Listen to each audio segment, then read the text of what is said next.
has her team ready to rock and roll. And we are rocking and roll. The leading scorer for the Golden Eagles also leads the way with 44 blocks. Make that 45 after that last play. Volker has been hot from beyond the arc. Guided Marquette to a 21-win season in her first year at the helm. But what she told us, Christy, is last year we really didn't face a lot of adversity. So much went right. And speaking of right, a boatload of injuries. Their starting point guard, Olivia Porter, out for the season. Yeah, absolutely. And that really does a number for you as you saw Mason pull up in the mid. You have the confidence, obviously, of being able to string games together like that, but at the same time, you know that Marquette's coming off of a outside. 9 on the shot clock now. You're trying to match some angles to get an entry touch to Forbes. Mason puts up a tough shot. Players, if you're her coach, and Kara Consuegra, she is just the engine for this team. Weiss comes up short. Volker flies in for the O-board. And what did you glean from the first game? Yep, it's a great question, as Marquette now has a couple different substitutes in. Jordan Melman's down low. Where they had most of their miscues on the offensive end, and UConn was able to turn that into early offense. Speaking of early offense, AZ Fudd gets the offense going. But, you know, most of the time, you're going to make probably half of those or a little less than half. Yep. So as long as you're taking good quality looks for the team, I don't have a problem in the country coming in as a recruit. So go ahead and do you, and I think she's released that and done a great job. Ball out of play, but it will stay here. It away. Once again, trying to catch that interior pass. Zubel on the break. Back to Fudd. Fudd with time, and she doesn't miss. But just 7 on the shot clock now. Perkins.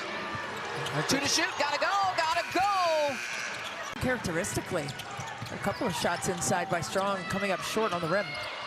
Ball over the top to Weiss. Nicely done. Great execution. Within 1 here. The fans getting into it on their home floor. Strong with the fake. Oh. Blows by. Weiss gets it inside. If you're in there, you gotta do what you can. And you saw Mason like, dang. Yeah, like, I didn't really do much, but you did something, but it wasn't enough. Let's play. KK Arnold back in and pushing pace. Ooh, KK Arnold! That was a thing of beauty. That was my crossover because Marquette hunting for the last shot here of this first quarter. Down by just 3. Heaved up, misses everything. Weiss. Different, they're just different. And it's a cornucopia of things, but he is saying we can look down the bench and do a lot more things with what we turnovers, and that's what Gino told us prior to the game. Yep. He said we want to be disruptive and speed them up and turn them over and go the other way with it. Shot clock violation. Sarah Strong trying to go after it and corral it. Oh, ooh, now see. Yeah, wait a second. I think Kara Consuegra may have been on right. 2 possessions. I love the resiliency of this Marquette team, right? Whenever UConn feels like they're on a run or trying to get some momentum, they come right back and answer it. Another look. They are double checking who last touched the basketball is what we're being told at the moment. Somebody did get tagged in the grill. There was. Okay. Points against Tennessee in that game. Yep. My goodness, I mean. My goodness, is Volker gets in. Too egregious with the contact there on Forbes as the airborne shooter. Williams, the 6'4" senior forward, as you mentioned, transferring in from Wisconsin, a former disrupt without fouling, of course, but also a 2-time All-Big Ten first-team selection. Trying to find her way still, though, and talking to coach. A lot of time there for her to take the shot. A little surprised based on how well she's shooting. She's had some opportunities. Volker with the opportunity in the paint, and she's UConn looking to end a 236 scoring drought, but the defense has been good here these last couple possessions. Fudd with the move and can't get it. With that triple just off the mark. Melmans puts it on the deck, finds Forbes up through traffic, the hoop and the harm. You mentally to watch a little bit and then get into the game and then go do it, and she's been able to master that in the last couple, scoring over 20. 17 points against Seton Hall.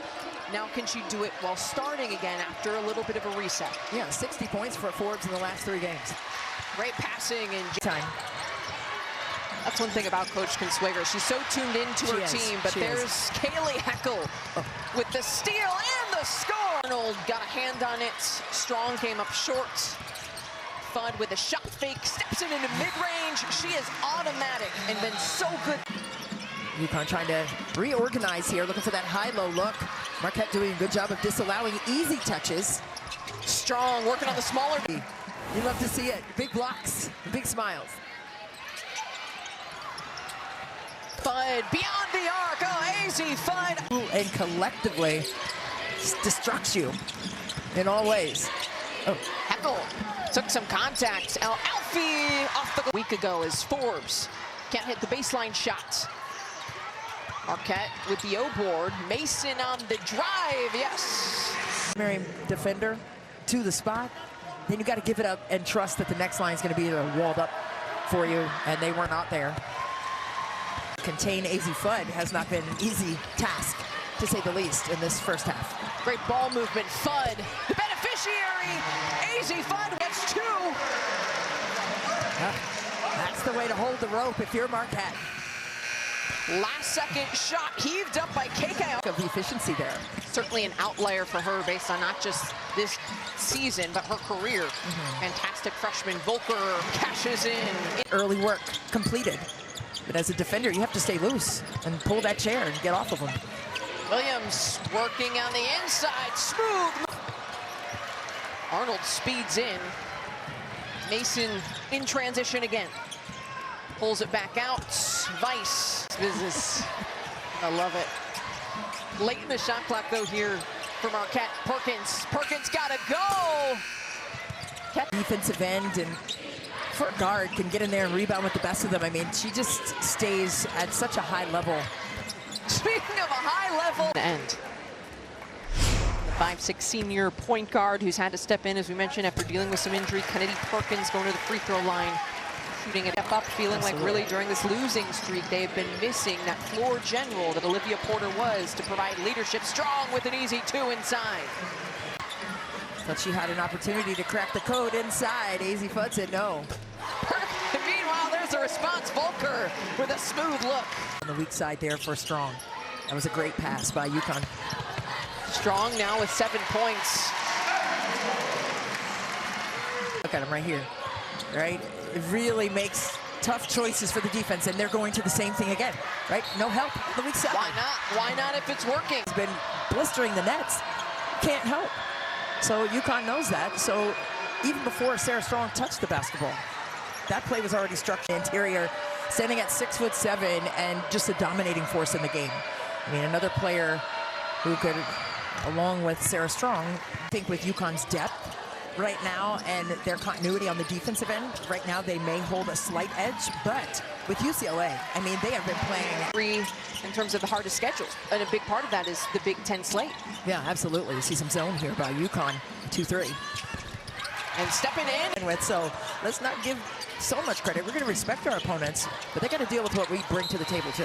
Forbes bring it to the table inside, and Shade called for her second foul.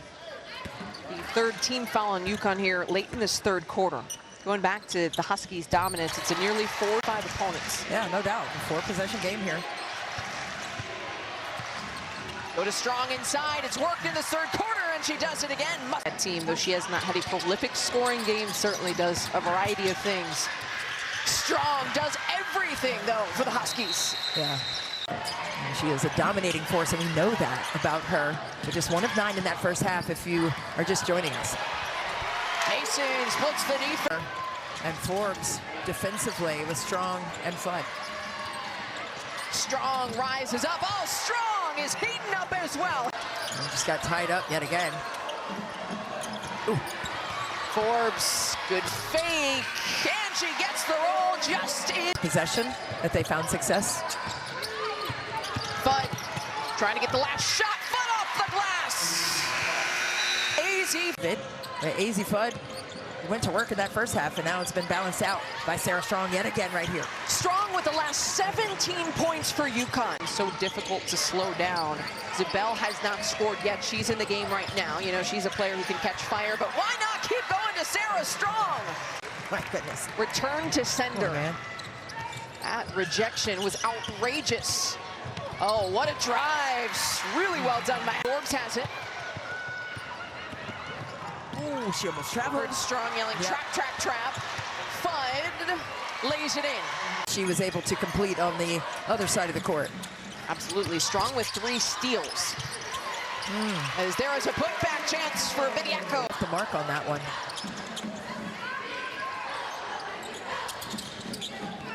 Volker from the corner. Oh, Volker knocks down the arc. 6 on the shot clock. Shade gets it to go. Nice drop it. There's a high ball screen action here from Marquette. 2-player action and 3 players emptied out. Oh, great pass. Weiss puts it up. Dale prior to that transferring in. But it's a steal. Fun. Fun on the other end. Shin gets it off. Too strong. Had a chance though. Her fader game is tough too. Arnold, tough. Oh, no. I mean, every team is different, but he's had some exceptional runs, obviously, to be undefeated so many times over, and to have and that's what Gino Auriemma has done exceptionally well. The respect is there on both sides.